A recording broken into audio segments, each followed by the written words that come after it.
Okay, so welcome back to the office. We're going to move on now from basic computational methods to more advanced computational methods. And as outlined in the previous video, things can get a little bit complicated here, but try to stick with it and go through all the steps and processes necessary to learn how to do this properly, because we're going to be using this statistical method to calculate volatility throughout the video series, because we actually use this method to learn a lot more than just about volatility. We learn to use it to interpret and get historical perspective from the data. Now, I've got with me Christopher Quill, who's the Institute's statistics analyst, and Chris is now going to take you through the whole process. And as I said, again, please just practice this because it becomes very, very important throughout the video series to make sure you've got this process absolutely nailed. So take it away, Chris.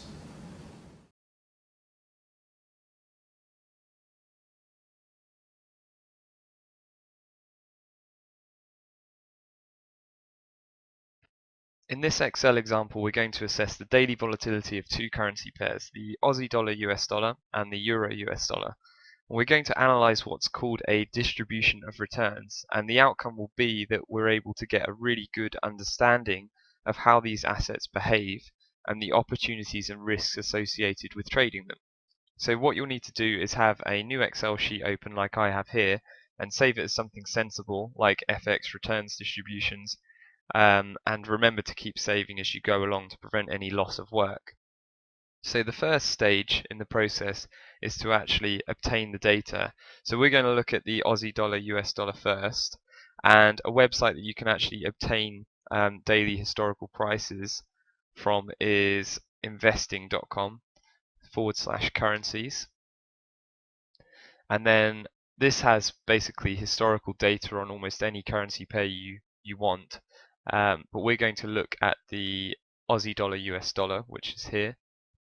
So if you click on that, it takes you to a summary page for that asset. We're going to go to historical data, and we want to look at daily periods, as I discussed earlier. And with the time horizon we're going to look at is from 2008, so 1st of October 2008, until March 2015. So the 1st of March 2015. So you select those two dates there and click apply. And then that gives you all the daily price data within that time horizon that we selected throughout the page. Now there's no quick and easy way to extract this data into Excel, or not in terms of downloading it straight to Excel. So we have to use a rather crude method, and that is just scrolling to the bottom of the web page, so where the data sort of begins from 2008, and manually kind of clicking and dragging over it to select it, and then select all the data up until the top, and including the column titles. So the quick way to do that is, as I've done there, select a few at the bottom and then scroll to the top of the web page and then hold shift and left click before date, and that will select everything up until then. Then what you need to do is copy that data, so press Ctrl C, copy that data and paste it into Excel with Ctrl V into cell A1, and you'll see that all the prices are imported as they were with separate columns on the web page. The next thing we can do, just to tidy up a bit, is just change the column width so that we could see the date properly and the percentage change. So to do that, all you do in Excel is go to the intervals between the column sort of headings and click and drag the column width. To understand volatility in asset prices, we need to analyze their returns. So the next step is actually to calculate some daily returns using the data that we've got. So we're going to calculate daily returns in two ways. One is the open to open percentage. So in column G, I'm going to head that open to open percent and adjust the column width appropriately. And then in column H, we're going to look at high to low returns as well. High to low percentage returns. So what we're going to do here is essentially just calculate the return from one day to the next using the opening prices, and high to low calculate the returns of sort of investing at the low and closing at the high of each day. So to do that, for the open to open returns in cell G2, we do our first returns calculation, and we say equals to open brackets open of today minus the open of yesterday divided by the open of yesterday, and that will give us a percentage return there. So you can see in Excel that it uses cell references, so that would be today, or the first day that you're looking at, C2 minus C3, which is the day before, divided by C3, which is the day before, which gives you a percentage return from February the 27th in this case to March the 1st. And to quickly and easily sort of copy that down for all the cells in the column, we just double click this sort of black box once it's highlighted in this cell. Double click this black box in the bottom right, and that will copy it down as far as the rest of the data goes. And if we scroll down to the bottom of the sheet, you can see it goes to the end of the data. The only error that we have here is in the final cell, which is a div0 error. And the reason why there's an error there is because it's trying to reference data from the day before that we don't actually have. So it's trying to go before October 1st, and we don't have data for that. So we can just select that cell and press delete to get rid of that. Next, we move on to high to low returns, calculated in a very similar way. This time we use the high and the low of the same day. So we're taking the high minus the low as a percentage of the low, so divided by the low, and that gives us a percentage return if we were to invest at the low and close at the high each day. And the open is investing at the previous open, closing at sort of the current open, and looking at that historically. So now we've got our returns for high to low and open to open, so two sets of daily returns. If we select those two columns, so click and drag over G and H to select them both, and then right click within the selection and go to format cells, we can format them as a percentage to 2 decimal places, or we use 3 decimal places there, and that just makes the returns values a bit easier to understand and a bit tidier as well. With each set of returns data, we're going to create a frequency table and a histogram plot. So these are essentially going to show us the frequency of returns landing in different ranges. For example, the number of open to open daily returns that land between -1% and 0% in the data set that we're analyzing. So first of all, we're going to define some ranges using intervals. And obviously different assets have different volatilities, and so the ranges created do require some discretion. However, a good place to start is looking at returns in roughly 20 ranges between, say, -3% and +3%. To define those ranges, the intervals that we start at are at -3%, and we increase incrementally by 0.3% up to +3%. So we're going to do that now in column J.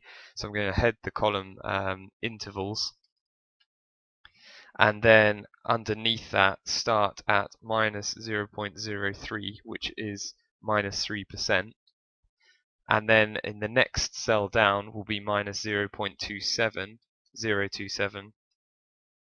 for -2.7%, and then if we click and drag over those two cells that we've just entered there, and then drag the black box down, so copy this down, we can copy this down however many cells it requires to go up to 0.03 there, so that's +3%, and it's going to use the same interval as was used in the first two that we dragged down, so that's 0.3% for each one. So those are our intervals that are going to define the ranges that we analyze our data with. So now we can create a frequency table to show the number of returns that lie within these ranges. The easiest way to do this is using the data analysis tool within the data tab. So if we click on the data tab up here, and then go to data analysis here, we'll be able to move on to the next stage and create this frequency table. However, some of you may not have data analysis already installed as an add-in within Excel.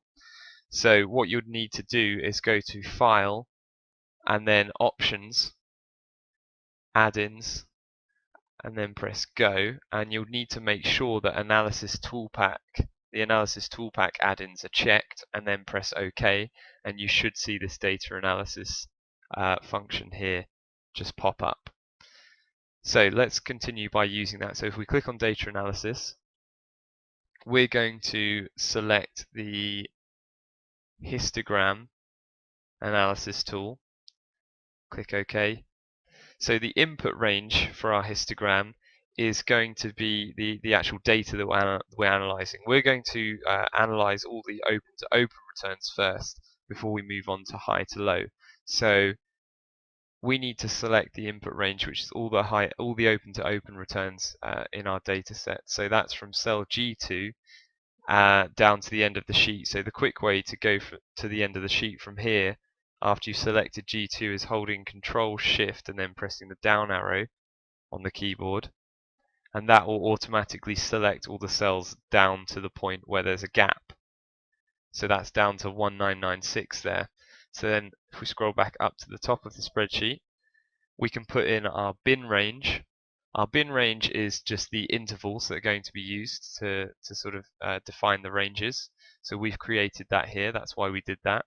So if we just select from J2 to J22 there, and then we want to select the output range for our frequency table. You need to be a bit careful here, because once you click output range, select output range as the option, it will automatically kind of move the cursor back to the input range for some reason. You need to make sure you click back within the output range box and then select cell K1, so we put it next to our intervals here. And then we just click OK. And that gives us our frequency table data. So you'll see that the bin values are the same as the intervals. So that's why we define them there. And they're going to sort of define our ranges, and we'll go on to naming those properly in a few moments. And then we've also got a frequency count next to all of these intervals. So what this actually means is it's telling us, this frequency table is telling us the number of data points or returns that lie within the ranges that the intervals have defined. So for example, if we look at the first one, we can say that there's 10 days when the returns are less than -3%, so minus 0.03 in the interval range here. When analyzing, our open to open data. So how it sort of works is the first number here is actually the number that's less than the first interval. The next number is between the first two intervals. So there's 8 occurrences, daily returns, open to open returns between -3% and -2.7%, and so on. That goes all the way up until you get to greater than 3% when there's 12 occurrences. So from here, what we can do is plot a histogram from this frequency table, and that's essentially just a column chart. So if we select from cell K2 down to L23, so this range here, so the intervals and the frequency, and then go to Insert Column Chart and just choose the first one there. This gives us a histogram or column chart of all our data. So before we go any further and I talk about this, I just want to tidy this up a little bit. So we don't need this series 1 label here, so if you click on that and press delete, that will get rid of that. What we'll also do is give the chart a title. So if you go to Chart Tools, with the chart selected, go to Chart Tools, Layout, then Chart Title above Chart. We can put in a title here by selecting that chart title there, and we're going to name it Open to Open Returns. And then we'll have we'll label the y-axis and the x-axis.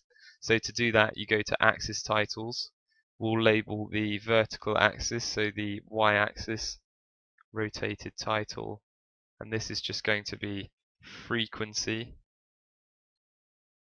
and then the x-axis, so the horizontal axis below, we'll do range or returns range. We'll do returns ranges. So that sort of explains the data a bit more that we've got there. And I think actually before we go on to any more, we'll kind of tidy this up a bit further, because at the moment it's not very clear as to what our ranges actually are, because we're just using intervals at the moment. So what we want to do is put in, so name in column M, we'll put text labels.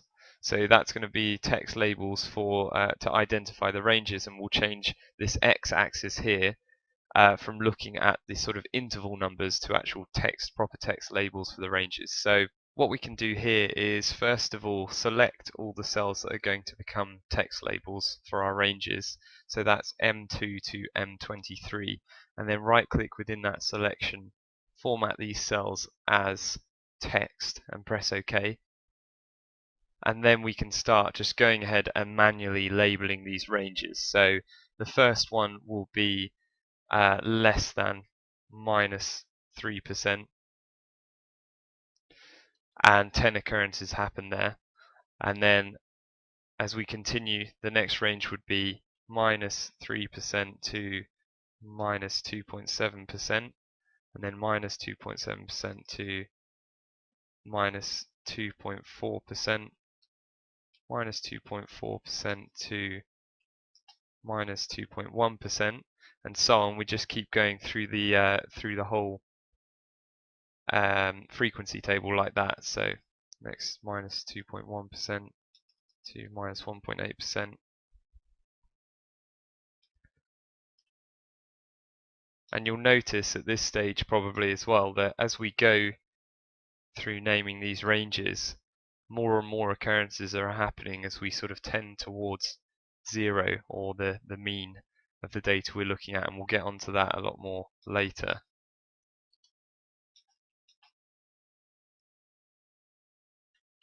It's a little bit of a tedious process, this, but it's necessary just to make things clear on the histogram so we know exactly what we're looking at.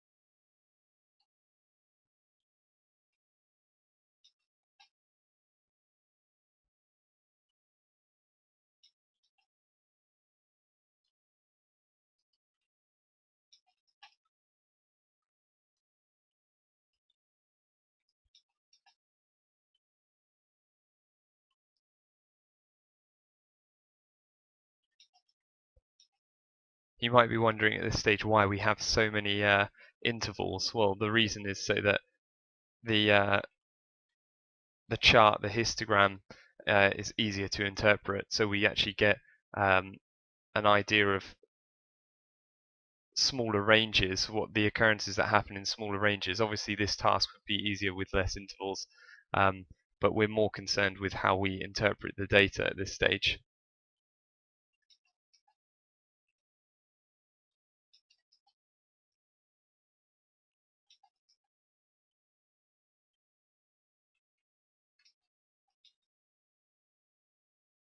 So almost done here.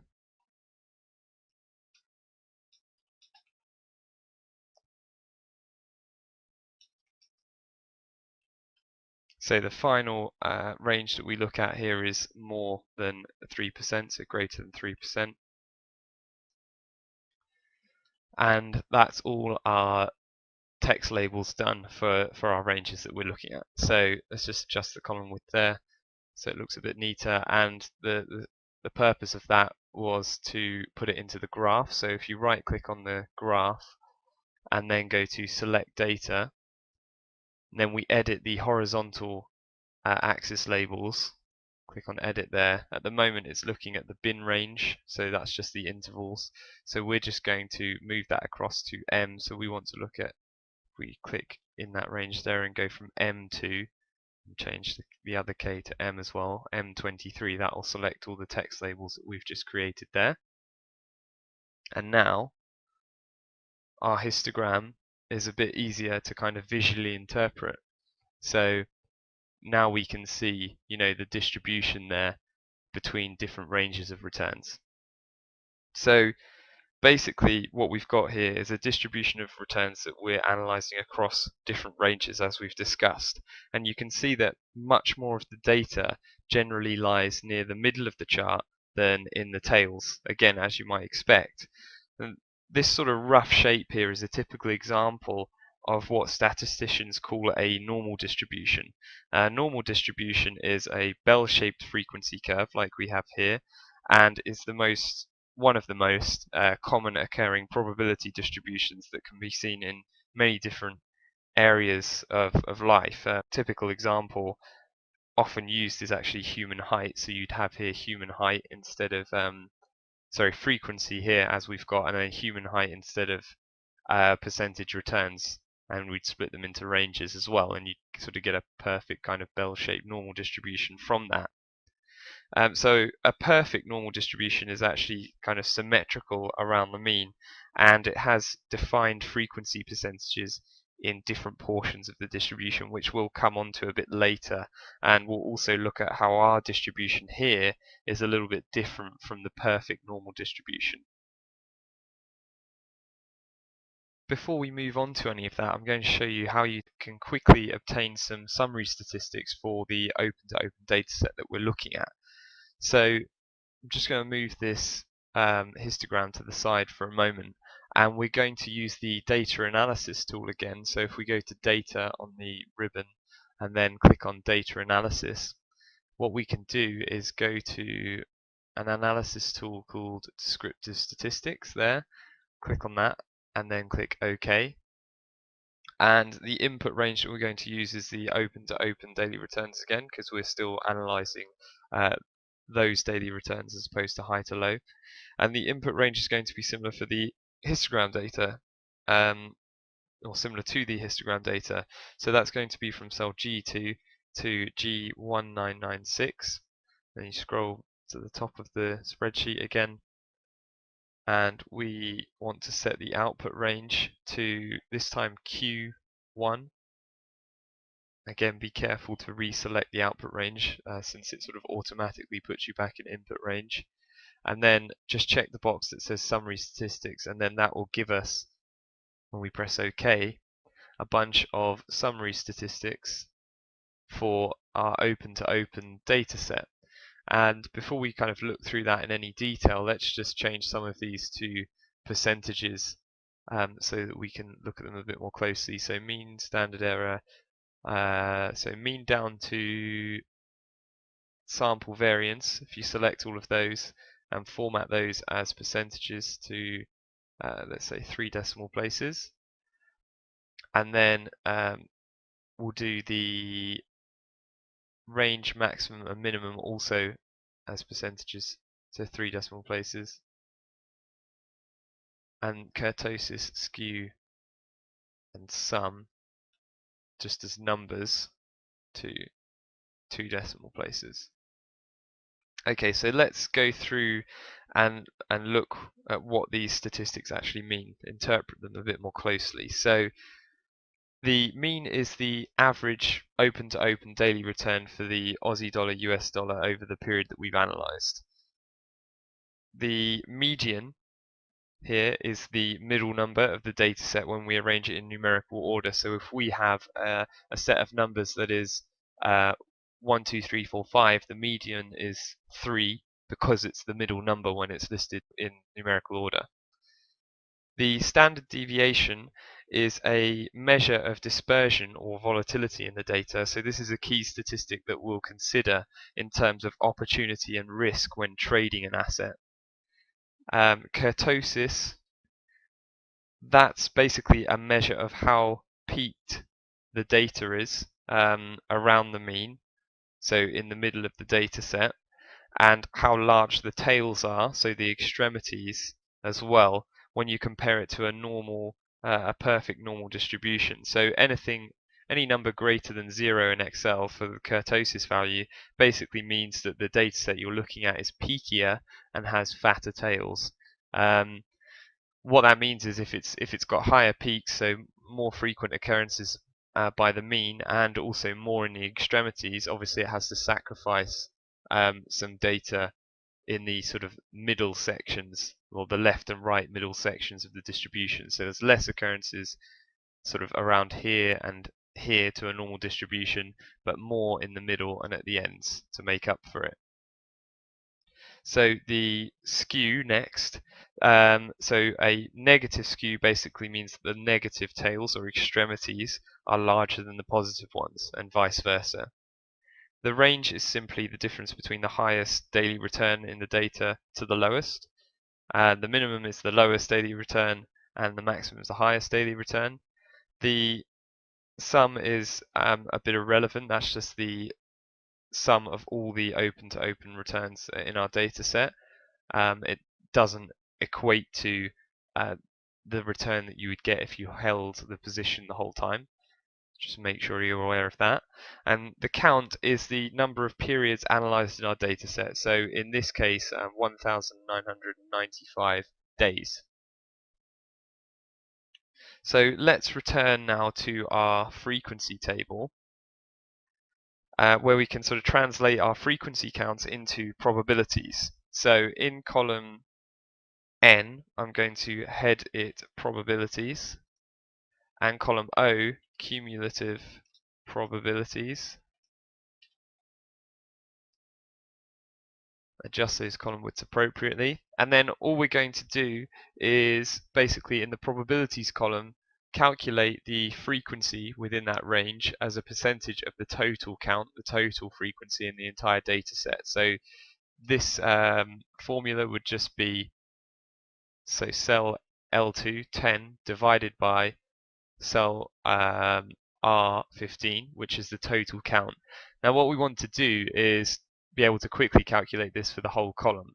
So in order to do that, if we fix the reference to the total count, but not the sort of frequency count for each range, when we copy it down, the reference here doesn't move for the total count, but these do. So we'll get percentages for all of them quite quickly. Now in order to fix the reference, you can press F4 while sort of with the cursor in the R15 bit of the equation, the formula, and that adds a $sign before the R and before the 15, and that basically means it fixes the column R and the row 15, so that cell.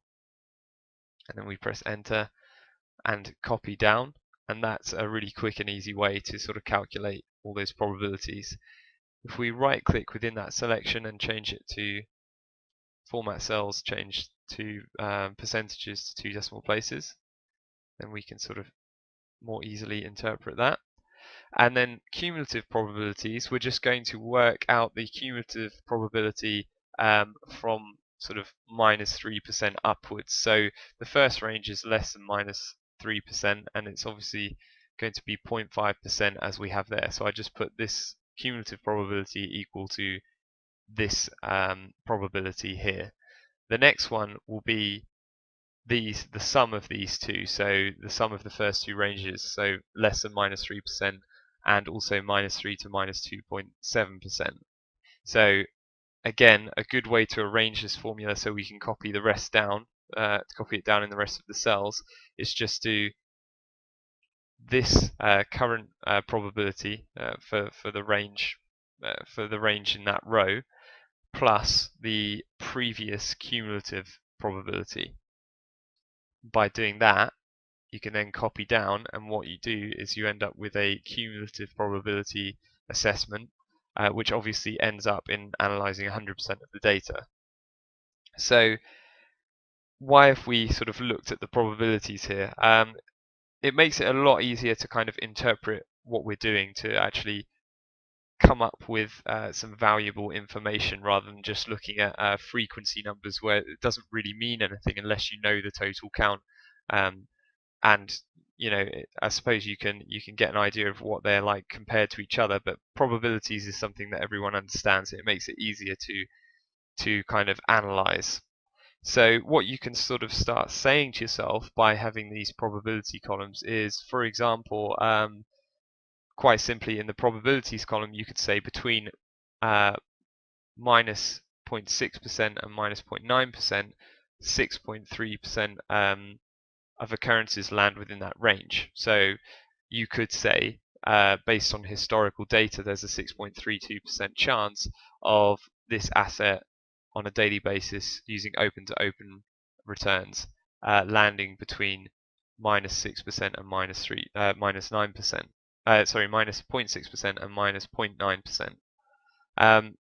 As for the cumulative probabilities, what you could do is, for example, if you're interested in how often the asset loses more than, say, minus 1.5%, you could just take the cumulative number for less than minus 0.5%, which would be here. This is 3.81% of the times this asset loses 1.5% or more.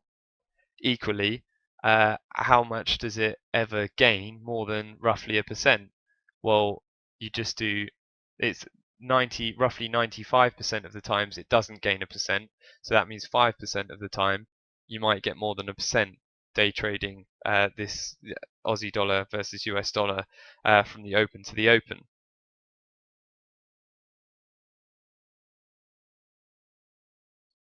Now we're going to do a bit more in-depth analysis of our data, and we're going to find out information such as the average positive and average negative returns, and the number of days the asset, so the Aussie dollar, US dollar, is up or down.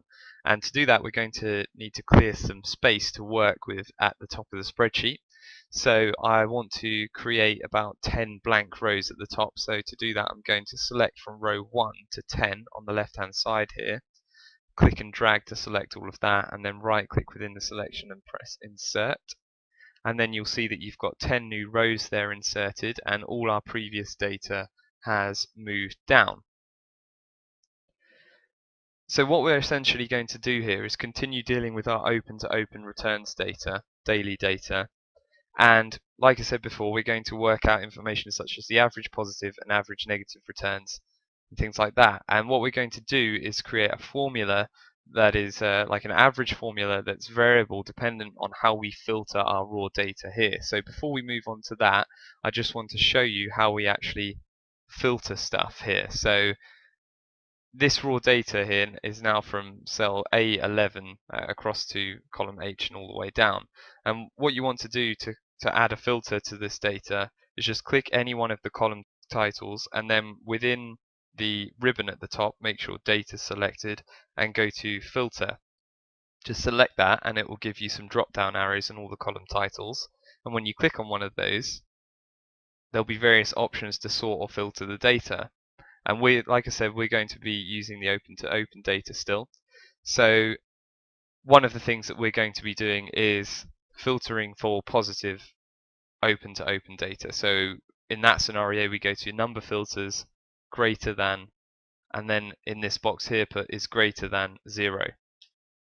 And that will then filter all of our open to open daily returns for only positive values.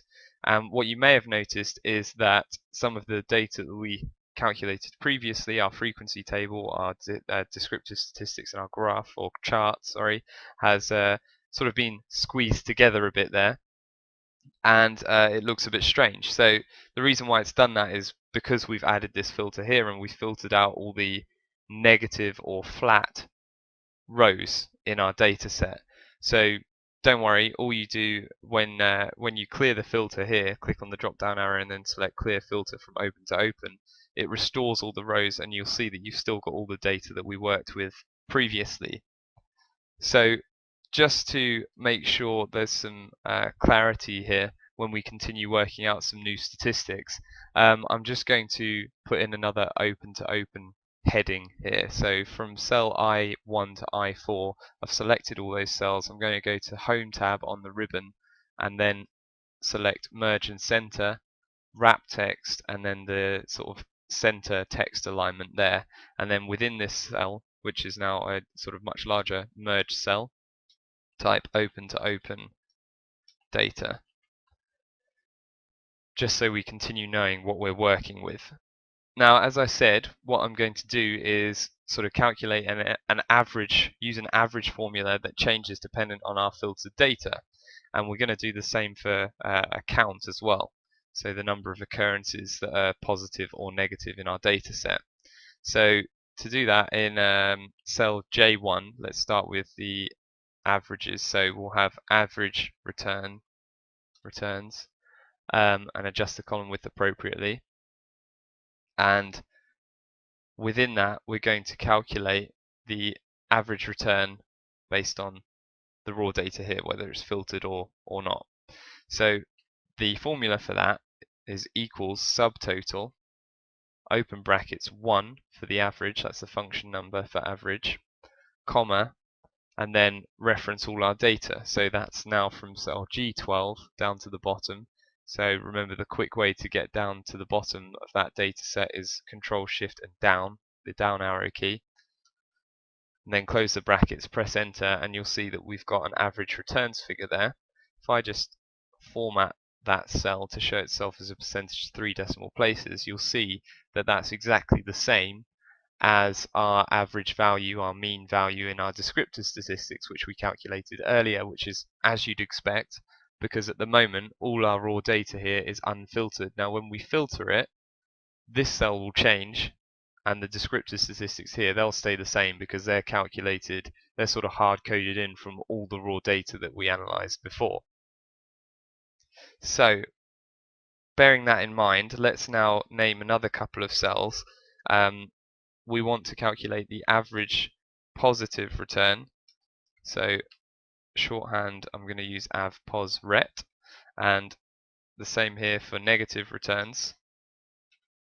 And then in N1 and N2 next to those cells, we're going to actually put in the calculations. So let's proceed by filtering the open to open data, going to number filters greater than 0, so we only have positive data in the open to open column. You'll see that there again, we've only got positive open to open data. You'll also note that our average returns formula has now spat out 0.576%, and that is our average positive return. And what we can do is, if we select that cell K1 and then press Ctrl C, copy it in some way, and then we can paste it into N1 for average positive return. So we right click within that cell, and then we want to paste it as a value, as values, which is this clipboard sign here with the 1, 2, 3 on it. And that means that that's basically now hard coded into that cell, and it won't be variable dependent on how we use the filter. So next we're going to change the filter for negative returns. So we go to less than this time, 0. And the same way we copy that cell into N1, N2 this time for average negative returns as values. And that's our average negative return value. So if I just select those two and format them as a percentage again to 2 decimal places. There's 2 things to note quickly here before we move on. One is that they're both very close in absolute terms, and what I mean by that is that their magnitude either side of 0, both positive and negative, is very similar, and so they're fairly symmetrical, which makes a lot of sense because our histogram, if we unfilter our data again here so we can see the histogram better, is pretty symmetrical. So we would expect the average positive and average negative returns to be roughly equal either side of 0. And the other thing to note is that they're both very small return values, only 0.5% in a day for an average positive or an average negative, basically. So let's move on now. We're going to look at the count, which is basically the number of occurrences that that occur on positive days and negative days. So we're going to count all the days that are positive and negative and 0. So to do that, we're going to use a slightly different formula, but roughly the same. So in cell J2, I'm going to type count, and K2 will be roughly the same formula as before, subtotal, open brackets, this time 2, not 1, because 2 is the function number for count, comma, and then the same references as before, so all are open to open data. And you'll see that the count is 1,995 days. That's fine, that's in line with our descriptive statistics as we would expect, because the data is unfiltered at the moment. So moving on to sort of column P here, so P1 we're going to put pos count and neg count, so positive count and negative count, and then Q1 and 2 will actually paste the values into those cells. So let's change the open to open returns, filter them for greater than 0, so we'll do the positive count first, and you'll see that our filter dependent count cell here has now changed to 988 days. So we can copy that and paste it as a value as we did before into the positive count cell. And we'll do the same for negative count as well. And that's 986 days. Paste as a value. Let's clear the filter on the open to open returns. And the other thing that we should just calculate for thoroughness is the 0 count. So the 0 count is just going to be the total count minus the positive count minus the negative count, which is 21. So that's all the days left over. So all the days of 0 returns. To make this a little bit more understandable, we're going to put it in percentages as a percent of the total count. So we want to know the percentage of days that are positive and the percentage of days that are negative in our data set and the percentage days that are 0. So to do that, in cell R1, we're going to just type equals the positive count divided by the total count.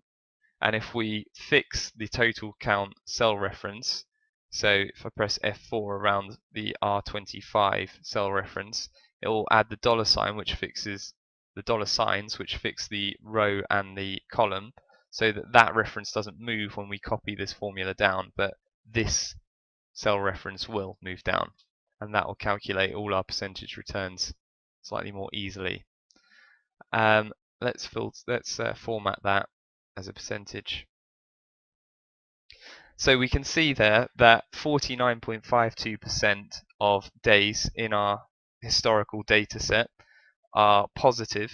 So the Aussie dollar is getting stronger versus the US dollar, so the price is going up. And the opposite for negatives, that's 49.42%. So slightly less, but very, very much similar, very symmetrical kind of data in that sense. And then the 0 count is roughly 1.05%. From that, what we can do is calculate some probability adjusted average positive and negative returns. What that basically means is we could adjust our positive and negative returns that we calculated here based on the frequency in which positive and negative returns actually occur within the whole data set. And the numbers that we're left over with are basically numbers that tell us, for example, with the probability adjusted average positive return, it will tell us the average daily return that we would obtain in the period, in the whole sort of historical period that we've analysed, if we only invested on days when the asset was up or positive and we weren't participating on the other days. So let's do that now. Shorthand, I'm just going to write ADJ for adjusted average positive return, and then similar for the negative one.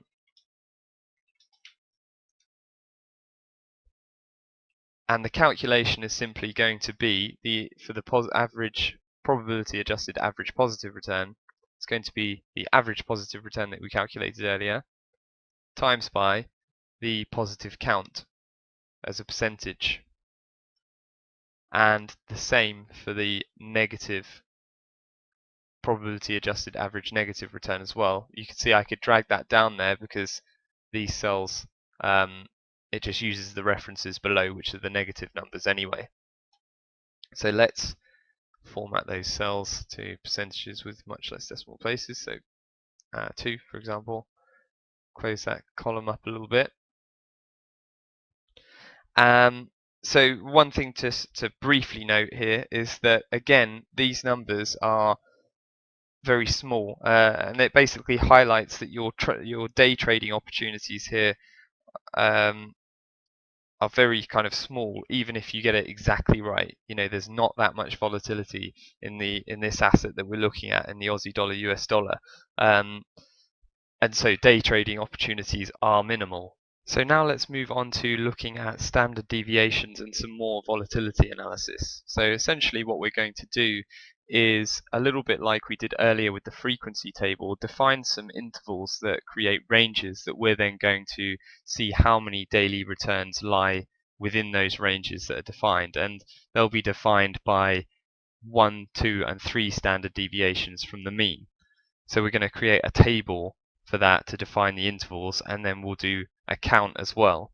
So this is all about understanding how much data is accounted for by these 1, 2, and 3 standard deviations from the mean. And remember that standard deviation is our level of dispersion or volatility. So the more standard deviations either side of the mean that we look at, the more data that we're going to account for.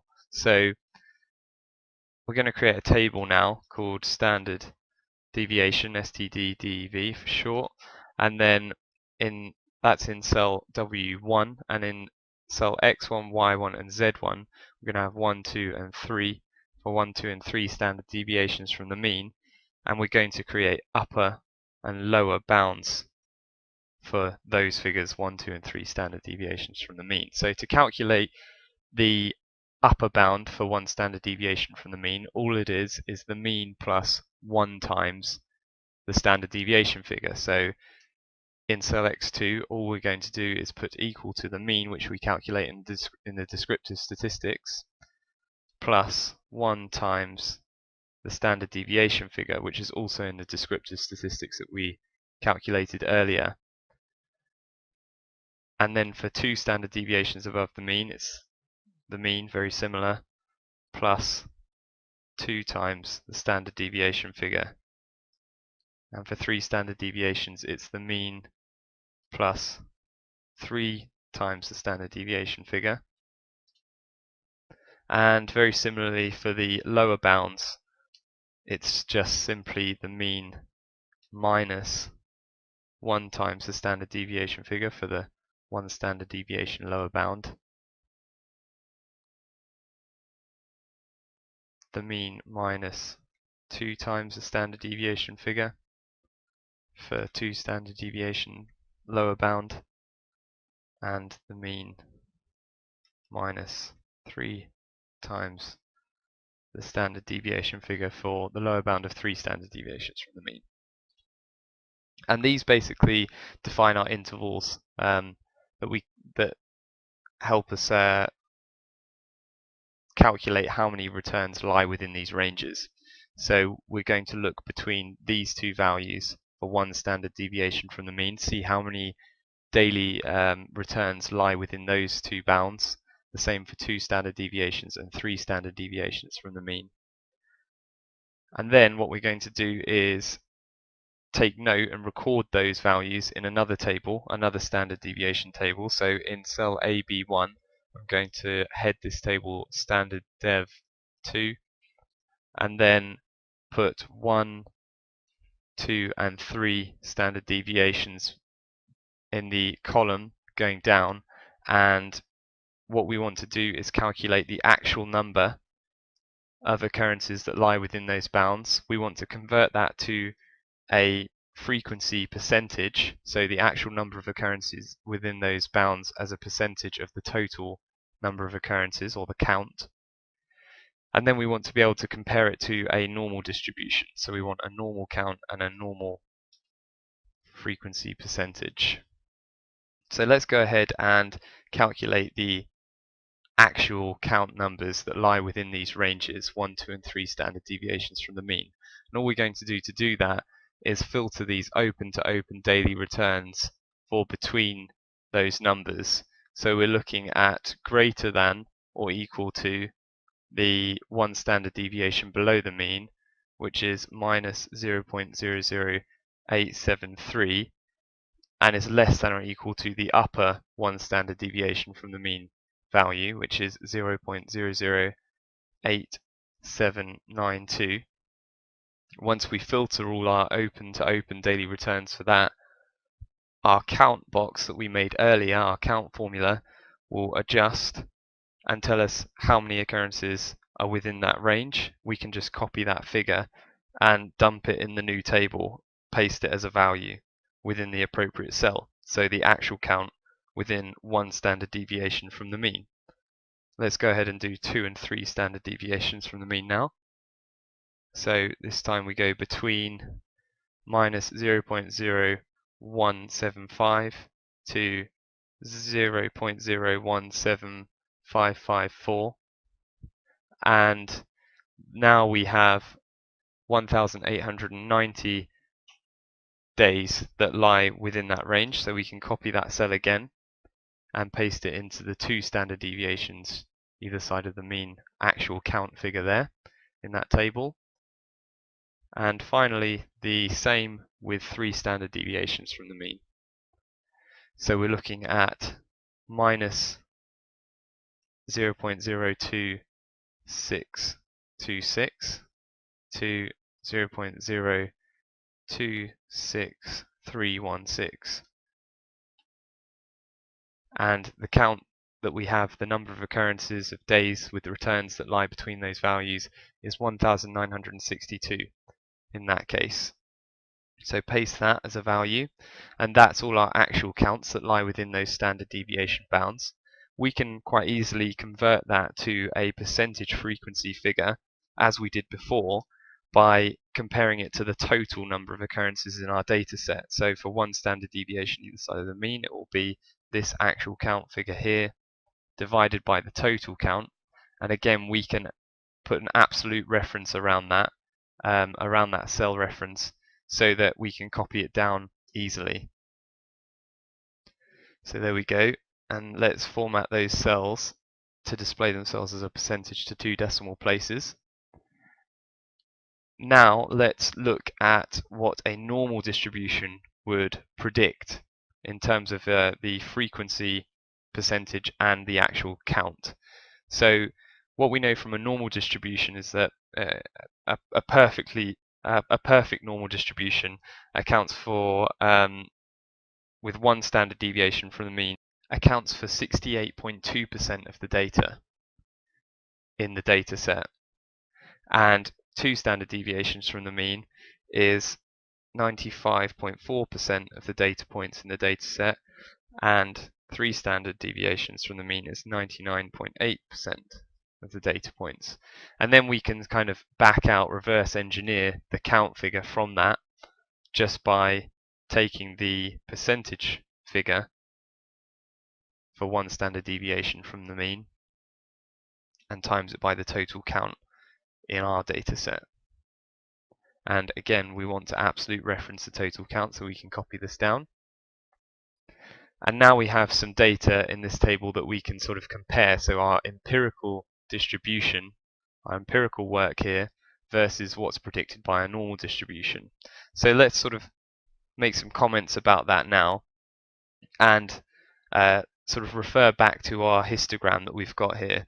So what we can see is, with 1 standard deviation from the mean, we're basically looking at an upper bound of 0.9%-ish and a lower bound of minus 0.9%. So we're kind of looking at, from this column, minus 0.9 here, or here, to plus 0.9, which is here. So kind of this whole area here. And in our empirical distribution, that accounts for 80% roughly of the data, whereas a normal distribution would only predict 68%. So that then takes us back to our kurtosis value, which is higher than 0, which represents the peakiness in our distribution. So a kurtosis value of higher than 0 means that it's peakier around the mean than a normal distribution, which means more data lies within that range. So that's why in our empirical distribution you can see that 80% lies within a smaller area there in terms of ranges close to 0 than predicted by a normal distribution. As you go down to a 2 and 3 standard deviations from the mean, that changes a little bit. So 2 standard deviations from the mean is roughly 1.7 plus 1.7% to minus 1.7%. So roughly from here to here. And in that case, we actually account for less this time than the normal distribution. So we've missed some data out here compared to a normal distribution, which means we must have more as a percentage in the tails after that. And then equally, that's the same thing that happens in the 3 standard deviations from the mean figure as well. In fact, it's slightly more prominent as well. We miss a bit more data. So what that is essentially saying is that our empirical distribution is peakier. It has much more data in a smaller ranges around the mean, misses out some in the middle on the way to the tails, but then has fatter tails towards the end. So there's more extremes either side, positive and negative, than the normal distribution would predict, and also many more in around the mean as well. So the key bits to learn from this analysis that we've done so far is firstly that if you're trading this asset on a daily basis, the opportunities are generally very low. The empirical analysis that we've done here tells us that roughly 80% of the time the percentage returns day to day are between plus 0.87% and minus 0.87%. And if we take a look at our frequency table that we did earlier, we can look at some narrower ranges than that, look at minus 0.6 to plus 0.6% returns, and we can see that if we add these probabilities here, it accounts for roughly 66% of the data. And even if we go even narrower still, we can look at minus 0.3% to plus 0.3%, and it accounts for 44% of the daily returns that we've analyzed as well. So these are all very small margins to play with, and remember that we haven't even accounted for transaction or financing costs here either. The second key takeaway from what we've done is to recognize the difference between our empirical distribution and a standard normal distribution. So when you hear about volatility calculations for any asset, we typically talk about the standard deviation of an asset. And so if there was a standard deviation figure of say 0.8% roughly, like we have here, close to here, what's being said is that if the data was normally distributed, then there would be roughly a 68.2% probability of the periodic returns being 0.8% either side of the mean. However, our empirical analysis shows that the chances are actually much higher for a suppressed level of returns, as is shown by the peaky distribution around the mean here in our histogram. And equally, there's also more tail risk in the extreme movements. So put simply, when compared to a normal distribution, more often than not, the returns are suppressed by more than the standard deviation would suggest, and the tail risk events are higher than standard deviations would suggest as well. It's worth mentioning here why we're even comparing our empirical distributions to the normal distribution in the first place. So firstly, the basic shape of a normal distribution is very similar to our asset returns empirical distribution that we've got here. So it's a bell-shaped curve, and it's roughly the same shape. Secondly, the normal distribution is very easily defined, so this is quite an important one. The only information you need to define a normal probability distribution is the mean and the standard deviation, and you can then sort of determine the whole probability curve. So that's particularly useful because it makes risk or volatility assessment with the standard deviation figure much more comparable across assets. So if you simplify asset returns to a normal distribution, you don't need to consider differences in kurtosis or skew between assets, and you can concentrate purely on this sort of on the volatility and dispersion as dictated by standard deviation. So for those reasons, it's basically become very commonplace for both normal distributions to be assumed and standard deviations as volatility assessments to be used in the financial industry. Although standard deviations are the go-to risk measure and assuming asset returns are normally distributed is very useful, the analysis that we're doing here is to make you aware of subtle differences and increase your understanding of opportunity and risk when dealing with currency trading. Now we're going to move on to analysing the high to low returns. The first thing to note here is that structurally high to low returns can't be any less than 0%. So since we've assumed that we're investing at the low and then closing at the high, it's not possible. So because of that, the normal distribution analysis and the standard deviation analysis that we did in the open to open returns becomes a bit void because of the structure of the probability distribution. Equally, there's also no point in looking at average negative returns and statistics like that. So what we're going to concentrate more on is looking at the frequency table analysis, and we're going to take a look at the histogram to understand the differences in the probability distributions, and also take a quick look at the descriptive statistics. And once that's all explained, we can move on to analysing the difference between the Aussie dollar US dollar pair and the Euro US dollar pair with a series of statistics that we've already calculated here. So the first thing to do before we continue is just get rid of this filter from the open to open returns column.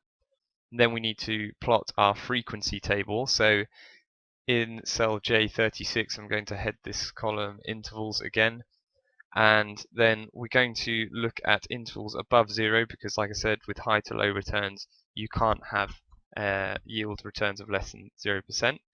So we're going to start from 0.002, which is 0.2%, and go up in 0.2% intervals up to 4%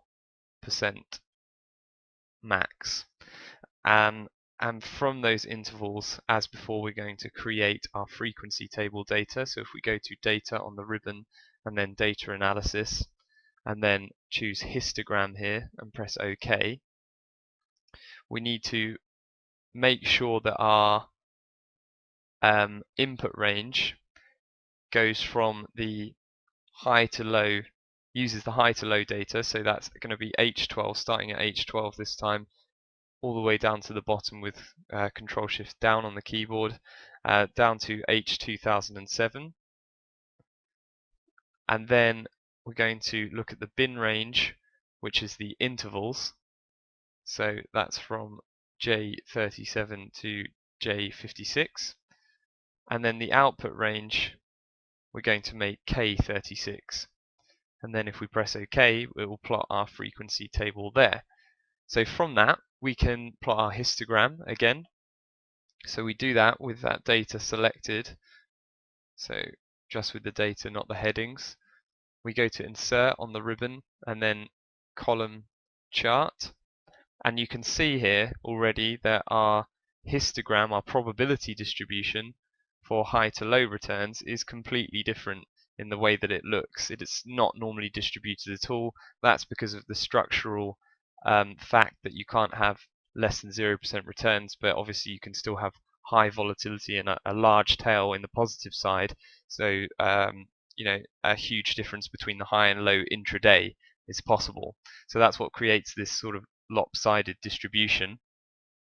So before we go any further, let's just label the chart and the axes. So this is high to low returns.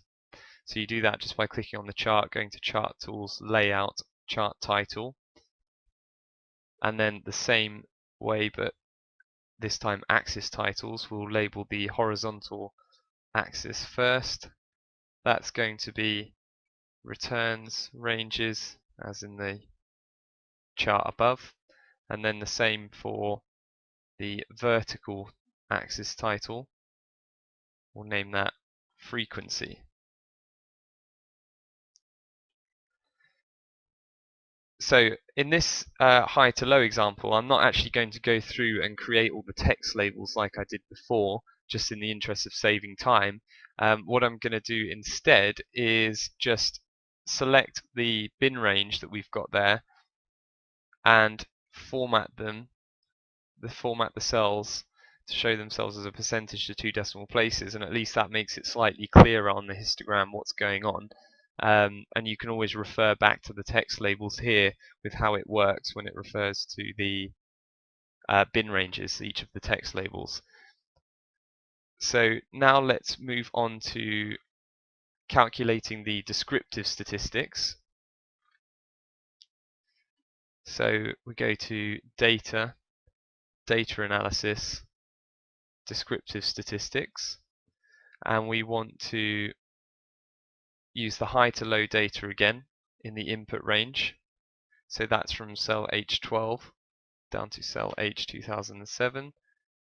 We want the output range to be this cell Q36, and then make sure the summary statistics box is checked and just press OK there. So that's our descriptive statistics. And as before, we can change the format of all of these to percentages where necessary. So the mean to the sample variance and the range minimum maximum can all be percentages, and the others can be numbers to 2 decimal places. These are percentages to 3 decimal places to keep it consistent with above.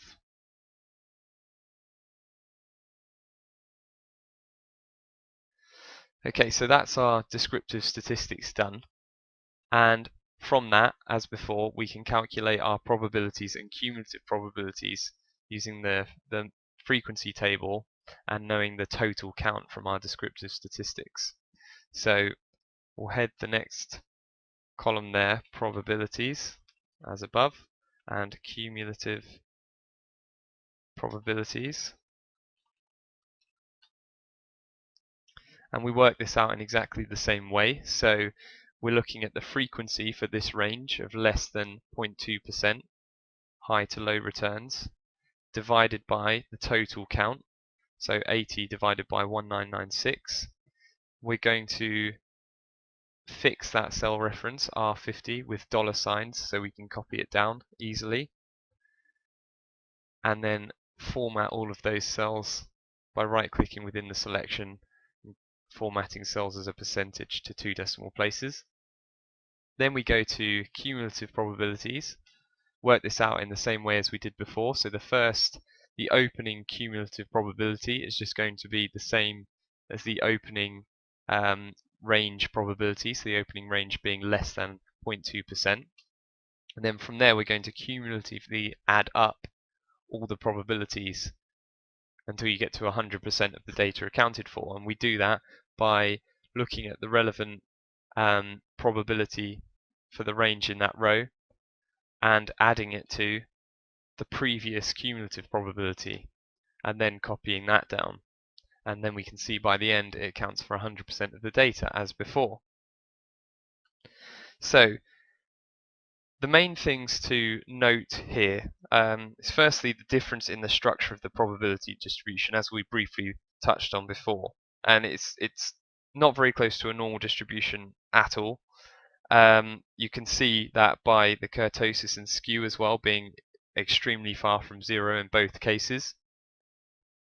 And because of that distribution not being similar to a normal distribution, we're less concerned with the standard deviation as our default risk or volatility measure for high to low returns, and instead we can concentrate on some other ways of identifying volatility with these returns.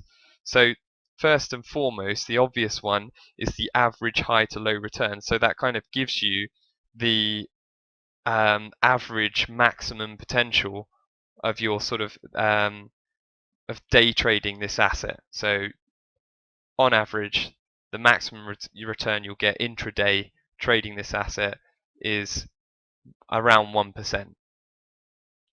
And obviously when we compare that to other assets, you'll see differences in the volatility. The other thing we can look at is the maximum value. So the maximum high to low, the maximum intraday move that is measured in the period that we've analysed back to 2008 is around 11%.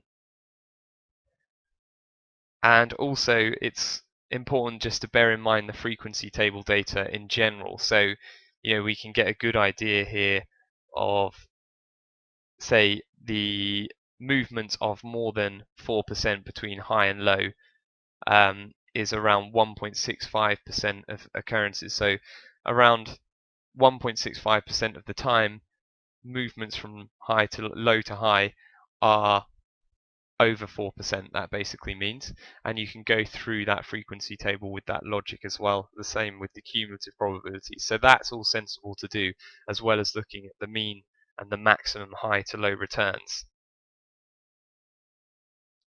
Before I move on to a final cross-asset assessment and some closing remarks, I'm just going to make sure that this document is saved appropriately.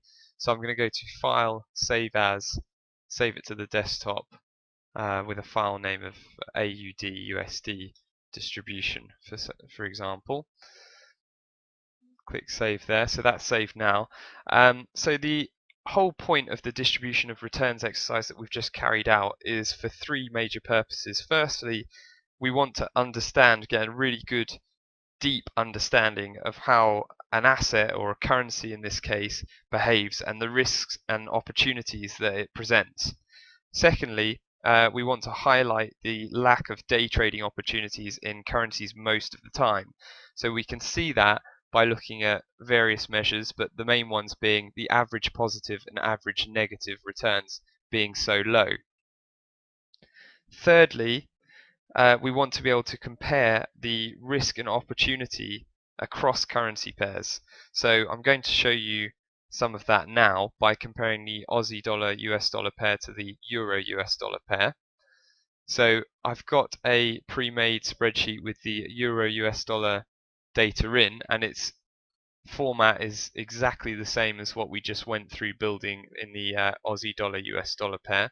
So for example, our average positive and average negative returns here are plus and minus 0.44%. If we go back to the Aussie dollar US dollar pair, we've got roughly plus and minus 0.58%. So the volatility there is higher, or the returns are higher. On average, both positive and negative. Equally, we could look at some other volatility measures like the standard deviation of open to open returns, which is probably the main one that we should be looking at as a volatility assessment. So with the Aussie dollar USD, that's 0.867%. When we compare that to the Euro USD, that's 0.629%.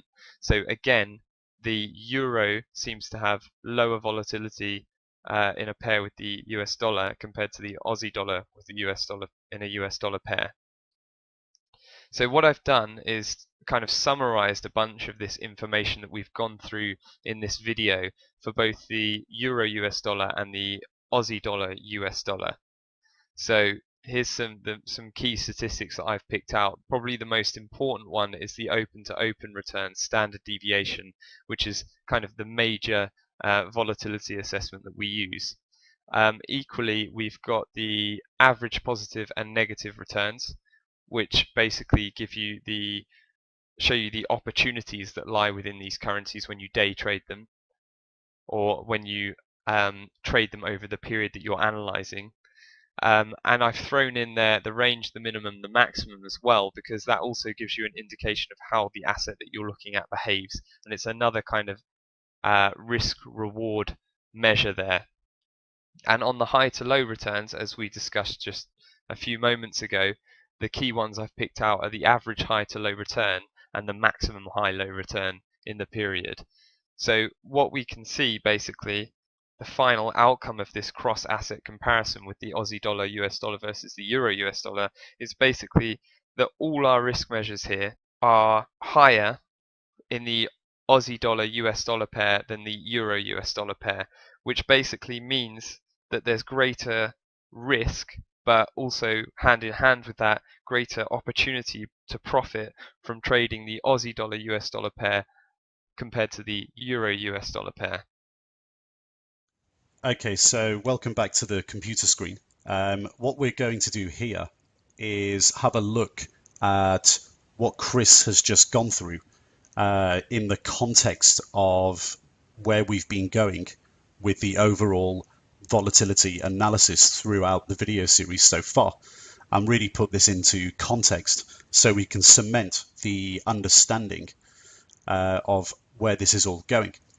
So if you recall, in previous videos, we got to our definition of different currencies through both their diversity or concentration with regard to commodities prices, and also from the regime that they're exposed to.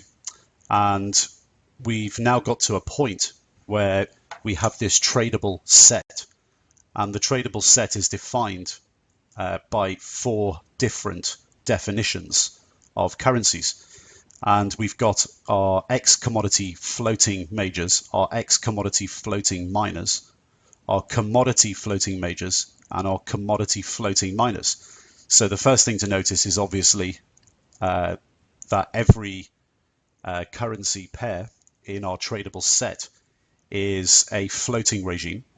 But secondly, some are more concentrated more than others in terms of their exposure to commodities prices. And we got to this point where we drilled down almost and said, okay, if we drill down through regime, we only want to be exposed in terms of volatility to floating regimes, but also we want to understand the opportunities and risk by understanding the difference between currencies that have got very concentrated exposure to commodities, so 1 or 2 commodities prices, and currencies that have exposure to a multitude of commodities or have exposure to a much more diverse range of variables. And we started ranking these in terms of potential volatility and liquidity. And if you go to the download section, the analysis that Chris has just done with the open to open and high to low analysis with distributions, you'll be able to download all of these spreadsheets here, and you'll be able to go right across the tradable set. So you've literally got everything in the download section. What we've also got there is a distribution and ATR ranking system. We're going to be looking at ATR in video number 6. And these ranking systems basically allow you to filter the data to see currently what are the most volatile to least volatile in terms of standard deviation, and also high to low. We've also got a PDF download in the download section, which gives you a thorough breakdown of how you go through all the steps that Chris has just gone through with you. So all of these downloads here are really helpful in terms of understanding the volatility, therefore the opportunities and risk in our tradable set that we've got to. So what you really need to be doing is going into the download section, taking all these spreadsheets, the resources, and the PDF, and really starting to understand how these numbers are calculated and what they really mean. And what you're going to do by doing that by default is you're going to be understanding and appreciating where opportunities and risk actually lie in the Forex markets. So where opportunities and risk lie across currencies and also across different time periods. And by doing that as well, what you're going to do is also start to realize where opportunity and risk doesn't lie across the Forex spectrum. So which currency pairs are not volatile and don't have opportunity and have very little risk associated with them. And what you should be doing is really opening up a blank spreadsheet and practicing this method yourself. So open up a blank spreadsheet and just do this on a rinse and repeat basis and really practice it so it becomes second nature. So what we're going to do is just have a look a bit more closely and really understand and cement what's going on here. Why do we even do this in the first place? Well, we do it because primarily it gives us a base system in comparing opportunities and risk across the entire Forex spectrum. And there's two main points here to note.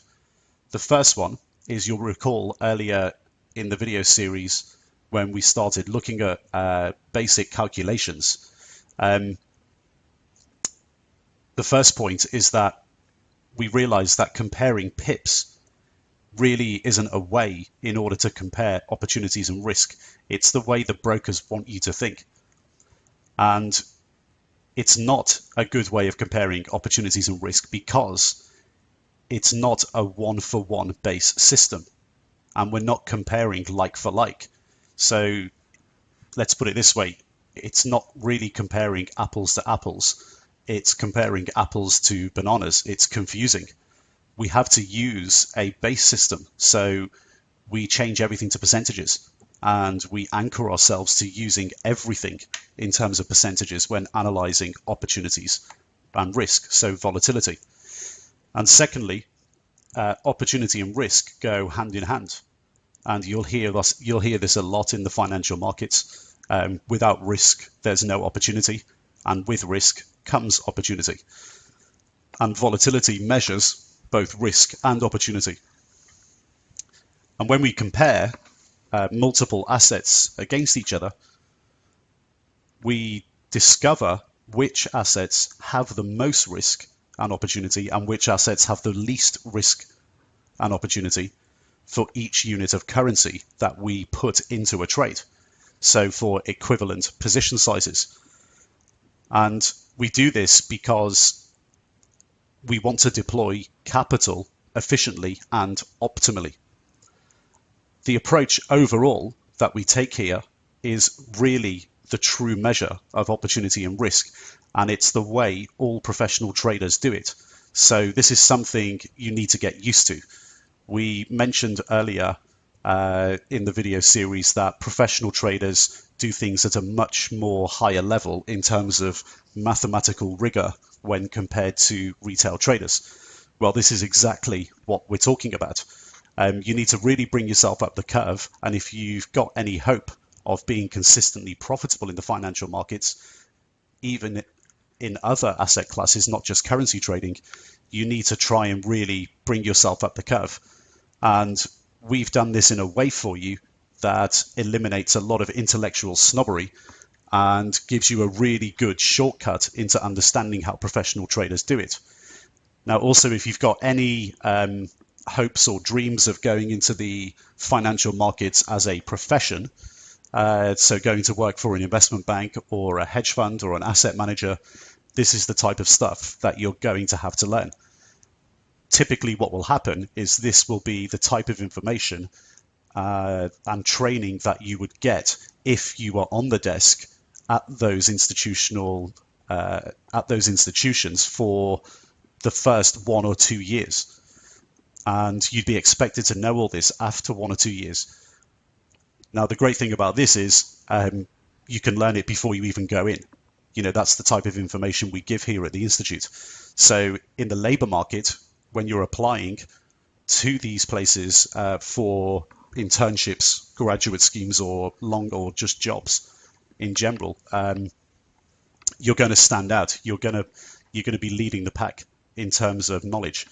So whether you're a retail trader who just wants to learn how to make money consistently using their own money, you know, this is stuff that you just have to get up the curve on. Or if you're somebody who wants to go into the industry, if you know this before you go in, you're going to be head and shoulders above everybody else in the application process. Okay, so let's try to understand this process.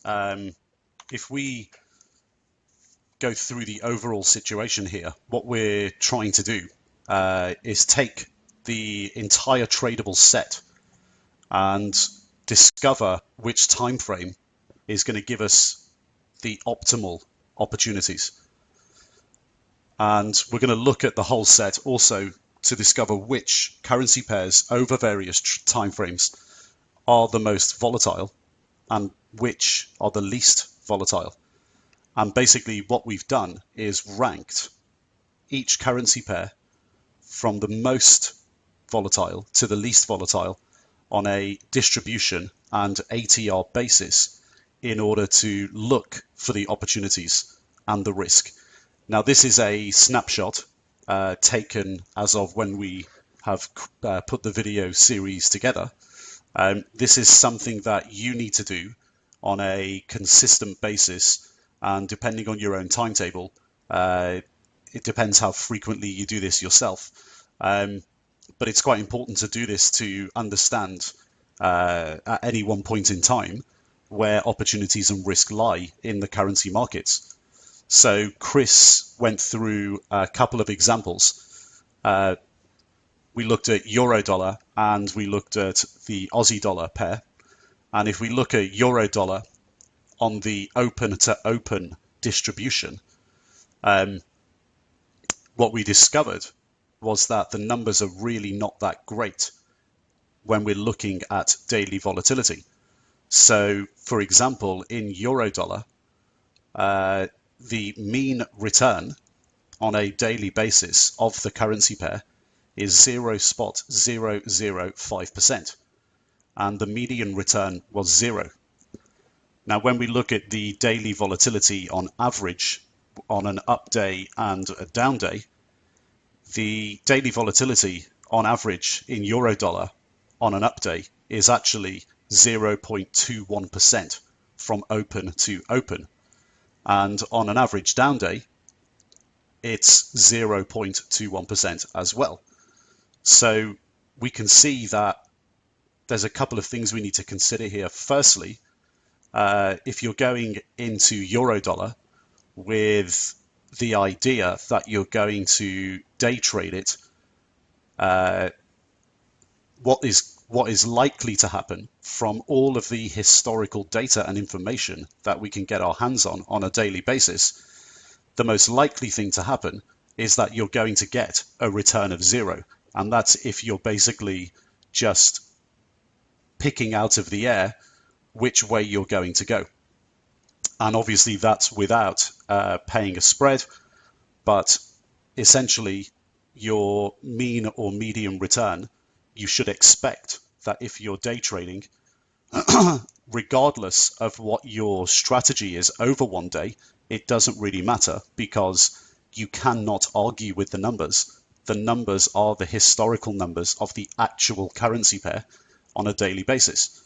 Regardless of your strategy, you should be going in expecting to make very close to 0 on a daily basis. Now, if you go into the market of euro dollar and you're a day trader and you decide today I'm going to buy it, well, if you're actually right and the euro dollar pair does go up on the day, you can expect to make 0.21% on average. And on an average down day, 0.21%. Now, you might look at those numbers and think, well, if I leverage that 50 to 100 times, that would be a great return on a daily basis. Totally missing the point. Because, first of all, you have to pick the right direction, which is basically a coin toss. And if you leverage the return that isn't there, you could actually just be wrong and lose a lot more money. So the risk is basically as much as the opportunity, regardless of how much you leverage. Now, a one standard deviation move in the currency pair, which occurs 75% of times in either direction, is within the bounds of 0.595%. So basically what that's saying is, if you think of this in reverse, 25% of times, so in the vast minority of cases, you will get a move outside of that number. So we can see that if we just looked at this asset in absolute terms, the numbers are not that great. A 2 standard deviation move, which only happens 5% of times, is a move that's greater than 1.2%. in either direction. The numbers aren't great, and regardless of how much leverage you throw at this asset, the asset won't move because you've borrowed more money. The historical information tells us objectively within the data that this as an asset is a very low return or low volatility asset. Okay, so that's looking at euro dollar on a daily basis and looking at the open to open and working out the distribution of returns. So a distribution analysis of the open to open. What about if we looked at the daily data and we looked at the extremes, the high to low? Well, if we look at the descriptive stats that Chris went through for euro dollar, the mean high to low return on euro dollar is 0.823%. And what we're looking at here is literally the perfect day. So what we're saying is that if you picked the right direction and you literally bought at the low and sold at the high, the maximum you could ever make is 0.823% historically. And the maximum high to low range out of the 4,430 days has been 4.22%. So we're looking at the maximum in the descriptive stats here. That's basically saying in the history of the data of euro dollar that we're looking at, the data set, the 4,430 days, that is the biggest move or range from high to low in the history of the data that we're looking at. So what we're looking at here is looking at the maximum volatility opportunities on a daily basis. And the average, the mean of 0.823% is basically the average of our perfect day. And again, if we compare this to the numbers here, we see a 1 standard deviation move 75% of times within the bounds of this region here. That's open to open. And we have 0.823% as our average perfect day. You can see now and get an appreciation and understanding of what we're dealing with here. We're dealing with extremely low opportunities and a backdrop of an industry that, in terms of conflict of interest, may want us to believe that the opportunities are far greater. Now, if you're on the other side of the leverage, so you're providing leverage and you're the broker, these are conditions that you like to see because the risk is low. If you're on the other side of leverage, these are the conditions really that you don't want to see because the opportunities are also low. So we have to look at this very objectively, and if we look at it in absolute terms, if we just covered up the name of this asset, and this was just presented to you as a potential opportunity to make money on a daily basis, if you looked at it objectively, you would probably look at it and say, well, obviously it isn't. When you compare this, so not looking in absolute terms, when you compare this asset, whose name we shall ignore for the moment, when you compare this asset to stock markets, for example, the opportunities or the volatility, opportunities and risk is far greater in stocks and stock markets. And we go through a lot of this analysis in the other video series, the Professional Trading Masterclass. So on an absolute basis, you may not think this is an opportunity. Even on a relative basis to other asset classes, the volatility is extremely low. So does that mean Forex trading is defunct? Does that mean we shouldn't bother? Not at all, because we can further our analysis and look within the Forex complex and discover where the opportunities and risk actually lies where we can actually capture volatility. So if we actually compare currency pairs against each other and rank them, we can figure out what our best approach might be. So we looked at the Aussie dollar US dollar in the same analysis, so daily volatility open to open and daily volatility high to low. And we found that the mean return in Aussie dollar US dollar is also pretty low, with a median return of 0 or close to 0 also. The daily volatility on the average up day, so if we actually decided to buy and we got it right on a daily basis, we called the direction correct. The daily volatility was higher than euro dollar at 0.29% and the same on an average down day. Now the one standard deviation move, so 80% of times in either direction, is within the bounds of 0.887%, which means in the vast minority of cases, again, so 20% of times we get a move in either direction that's greater. The two standard deviation move, so 5% of times, is a move greater than 1.8%. So we can see here when we compare Aussie dollar to euro dollar, the numbers in terms of mean and median are very similar on a daily basis. And daily volatility, if we pick the right direction up or down, and we're right, we can capture 0.29%, which is still very, very low, but it's higher than euro dollar.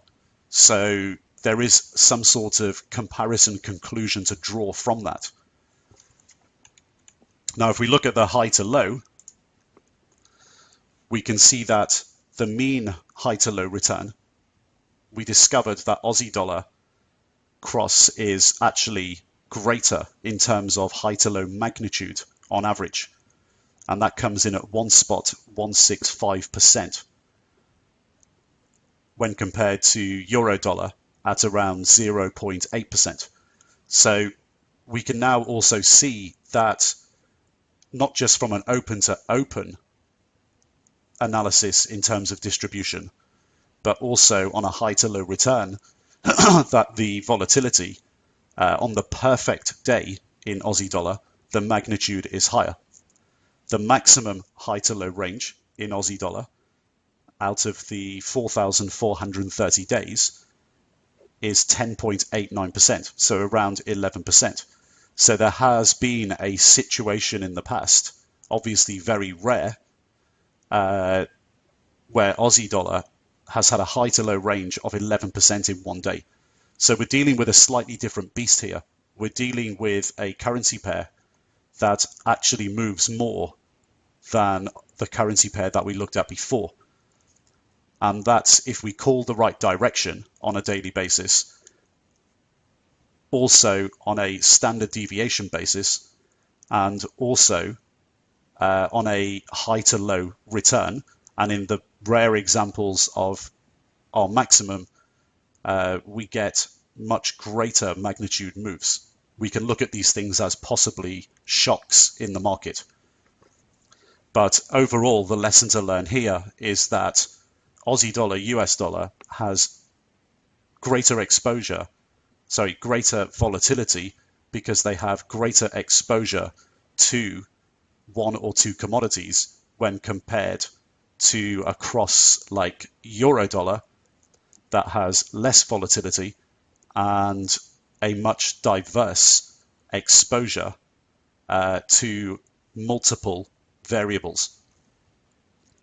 And we're going to go into this conclusion much later, but that's what we need to draw at the moment, and take a lesson that over this particular time period that we're looking at, we're starting to get clues as to which currency pairs over this particular time period are going to be more volatile, or given all the evidence are actually more volatile historically, and also getting clues as to why that might be due to our overall tradable set and our definitions.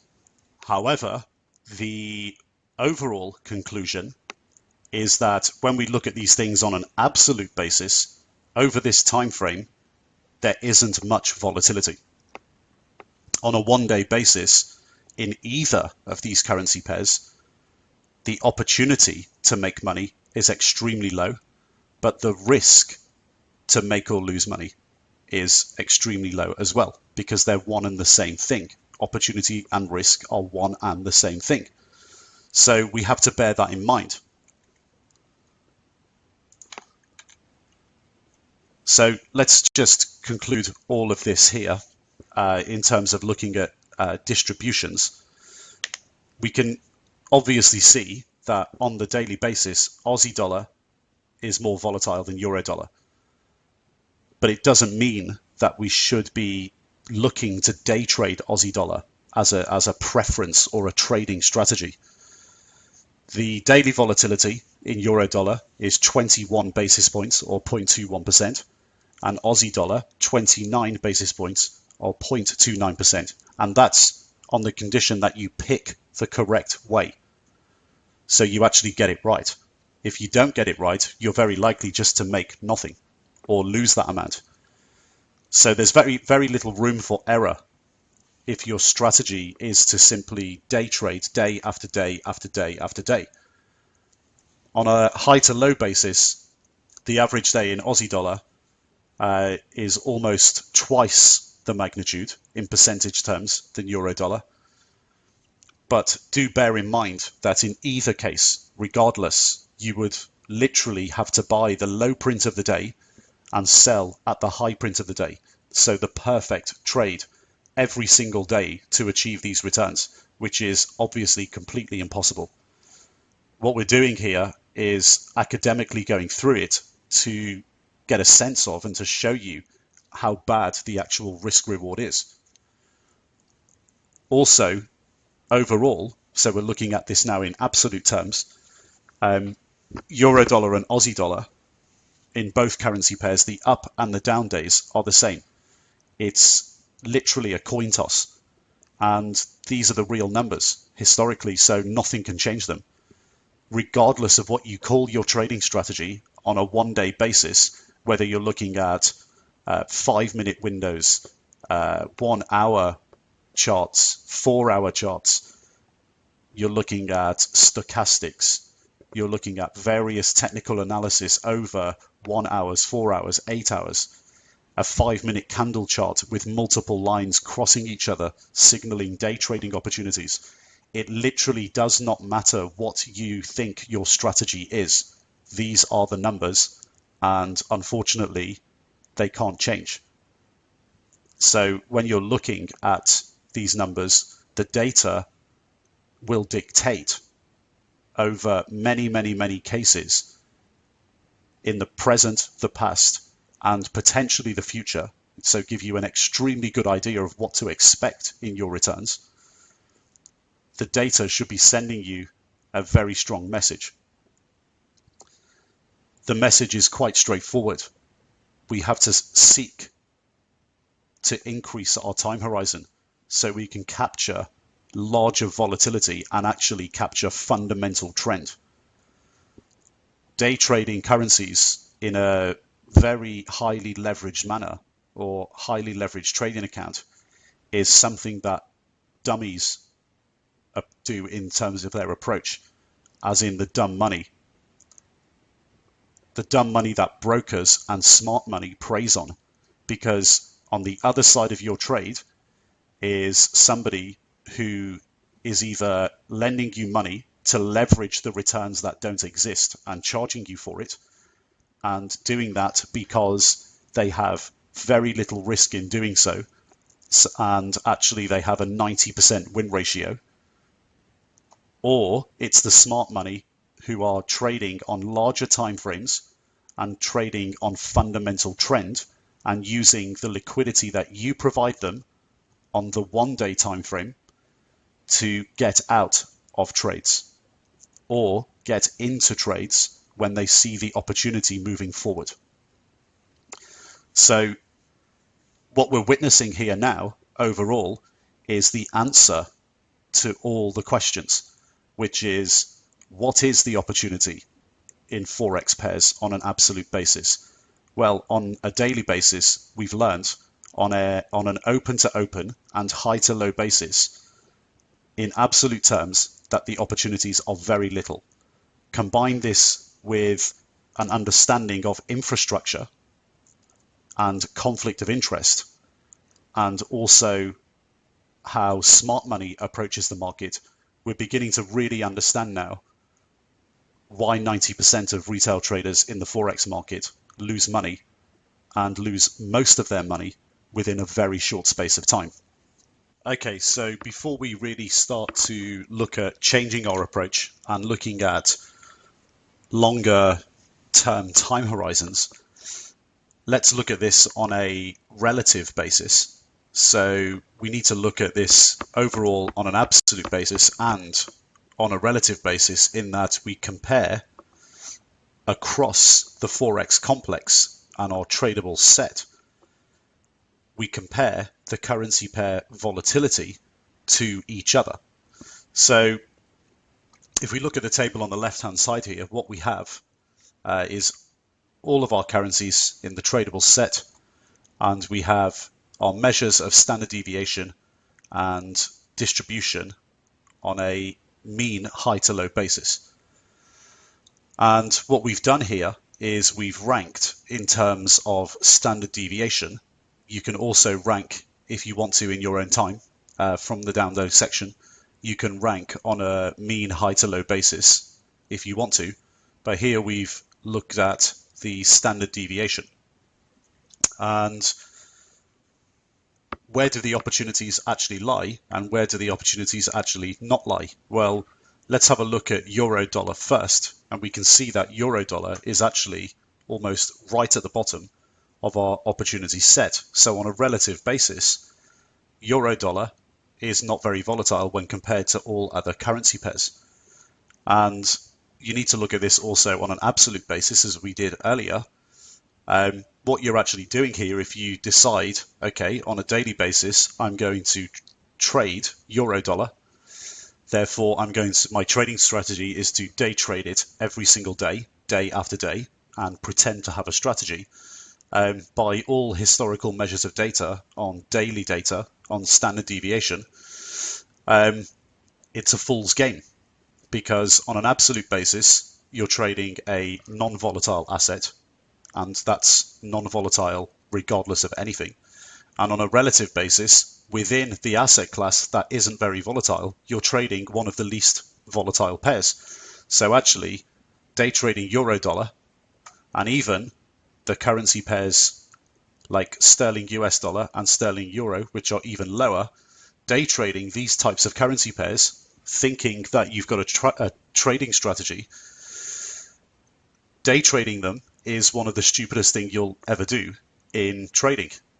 Obviously, because you're in a non-volatile asset class on an absolute basis, and you're trading on a relative basis the least volatile pairs. It's no wonder that 90% of Forex day traders lose money. It just simply means that there's no opportunity for Forex day traders, and no risk for the brokers who are on the other side giving you the leverage to deploy this strategy. So it's pretty obvious when you look at this in an overall perspective of how retail Forex markets work. It's no real surprise that all the marketing and advertising of retail Forex brokers tries to push everybody to trade these types of currency pairs. What you actually have to do is try and do the opposite, increase your time horizon, look for fundamental trends like professional traders and hedge fund managers. Now, what we're going to do here, we looked at Aussie dollar, US dollar, and this is pretty interesting because it's one of the highest one standard deviation, so normal daily moves historically against the US dollar. So when we're only looking at US dollar crosses, the only ones that are more volatile are the dollar ruble and the dollar South African rand. And funnily enough, they're also commodity currencies. We'll come on to this a little bit later. But now what we're going to do is move on to another method of how to calculate distributions. And this can be used for weekly and monthly data too. So both methods, both distributions and ATR, which is what we're going to move on to now, can be used for daily, weekly and monthly data. So we're going to look at this other method to demonstrate weekly and monthly data, but do bear in mind that in your own time you can actually go through this exercise again, the distributions exercise for weekly and monthly data. But we're going to look at Aussie dollar, US dollar further and use this method to calculate weekly and monthly data, because Aussie dollar is becoming interesting to us in terms of volatility, but also it's to demonstrate another method of doing it using weekly and monthly data. This next method, the ATR, is a lot simpler way of doing things, and we can actually compare the ATR results with the distributions results. And what we're going to find is that they're quite similar. So one of the things you can take away from this is that the professional approach of calculating volatility using statistical and distribution analysis, you'll find that there's quite a lot of intellectual snobbery in the financial markets. We're about to demonstrate to you that if you calculate things quite simply, you can get to very similar answers and conclusions. So that's one thing to take away. But Aussie dollar, US dollar on an absolute basis with euro dollar, day trading clearly is not a great strategy across the Forex complex. It's pretty obvious when we look at that in absolute terms what we need to do. In absolute terms, we need to actually just increase our time horizon, begin to look at weekly and monthly data to see if we can capture volatility further. But also on a relative basis, our daily data has given us a clue as to what to expect from our bigger timeframes in terms of the volatility of currency pairs compared to each other. So Aussie dollar, US dollar against Euro US dollar is clearly more volatile on a daily basis. That's giving us a clue as to what is most likely to be the case in weekly and monthly data. So let's go back over to the trading desk for a recap, and then we shall move on to video number 6. Okay, so welcome back to the desk. Just to recap everything that we've seen there, what you saw when Chris was going through this process of analysing the data and calculating the distributions of returns, what you saw was actually a very similar way in which professional traders go about calculating distributions. In fact, it's almost exactly the same. And the reason why professional traders go about it like this is because this type of method is transferable across many, many different sets of data. Now, in the bigger picture, what we've learned as we've been going through the foundation is that we obviously need this base measure of volatility. And we need this base measure of volatility because we need to ascertain through calculations where we need to be concentrating our efforts and optimally deploying our capital, both on an absolute basis and on a relative basis.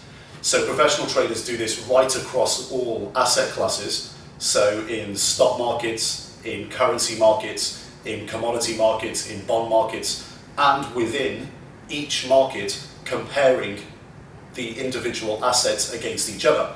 So for example, in stock markets, there's 42,000 stocks in the world. And we might want to know about stocks in the United States versus stocks in Europe. We might want to know about how oil stocks compare to auto stocks. And in the currency markets, we do this in a slightly more plain vanilla way. We look at currency pairs against each other within our tradable universe. And so we do this on an absolute basis for currencies against all asset classes, and we do it for currencies against each other. And what we've discovered as we've gone through the foundation is that after requiring having a base metric to measure all volatility, both in absolute and relative terms, when we do it specifically in the currency markets, on an absolute basis, on a daily basis, the returns are not actually that great. And it tells us as professional traders that what we need to be doing is taking a different approach. What we also learn from the daily data is that there's actually quite a big difference in terms of volatility when comparing them. So we looked at the examples euro dollar and Aussie dollar in particular, and we saw that on a daily basis, even though taking the day trading approach is in an absolute sense not the right way to go, as evidenced by the data, we found that Aussie dollar is a lot more volatile than euro dollar, which obviously, when we change our approach, gives us some clues as to what's going to happen when we start looking at bigger timeframes, weekly and monthly data. So we do learn a lot from these numbers, and the professional trading approach of looking at it in everything in absolute and within each asset class relative to each other, the professional trading approach can also apply in terms of not just opportunities, but in terms of risk. And what you'll find is when you go on investment bank trading floors and also into hedge funds, what you're going to find is a lot of their risk models are dependent on volatility calculations. So when they build portfolios, their risk models are built literally to tell them what the risk of their portfolio is on different timeframes. So how much they can lose in 1 week, how much they can lose in 1 month, and even how much they can lose in 1 day, based on the historical analysis of the volatility of all the assets in the portfolio. And this is why it's so important to bring yourself up the curve to understand this stuff, because there's only two objectives really from the retail trader. Either one, you're looking to use your own money to make money consistently in the financial markets, or two, you're looking to do that and then turn it into a profession. Either way, you've got to get up the curve and start to understand this stuff. But if you in particular are looking to go into the industry, this is the type of stuff that you really have to understand. Now, if you're not looking to go into the industry, that's fine, but do bear in mind that this is really crucial stuff to try and understand. It's not absolutely 100% essential, but there's no downside in you learning this. Learn it, occasionally take data on a daily, weekly and monthly basis on all your currency pairs, and in the download section we've provided you with all the spreadsheets. Take the data and go through this exercise. Try to do it regularly to see what's happening with the numbers. And what you'll find, if your objective is to go into the industry, is that when you go in, there might be a lot of intellectual snobbery around stuff like this. That's nothing to worry about, because if you learn this before, you'll know the approach when you go in. And when you go into investment banks and hedge funds, what you'll find is that they go into a bit more depth, but it's essentially the same stuff. Now, what we're going to move on to is in video number 6, we're going to look at a lot more simpler approach to volatility and to calculating volatility, called the average true range.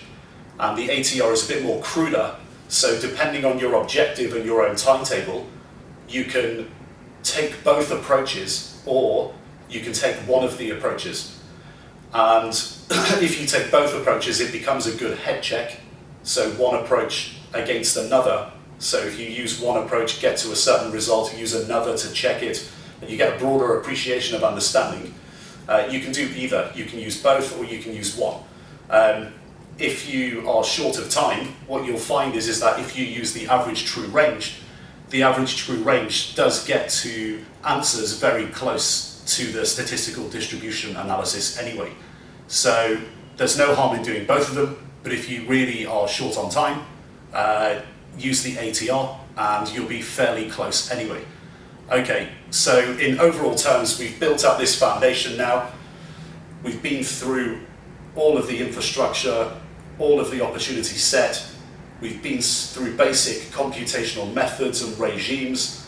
We've got to a point now where we really thoroughly understand how Forex markets work, and we've even moved on to more advanced computational methods. So now we're going to move on to video number 6 with ATR, and that will conclude everything in our overall foundation of understanding Forex markets.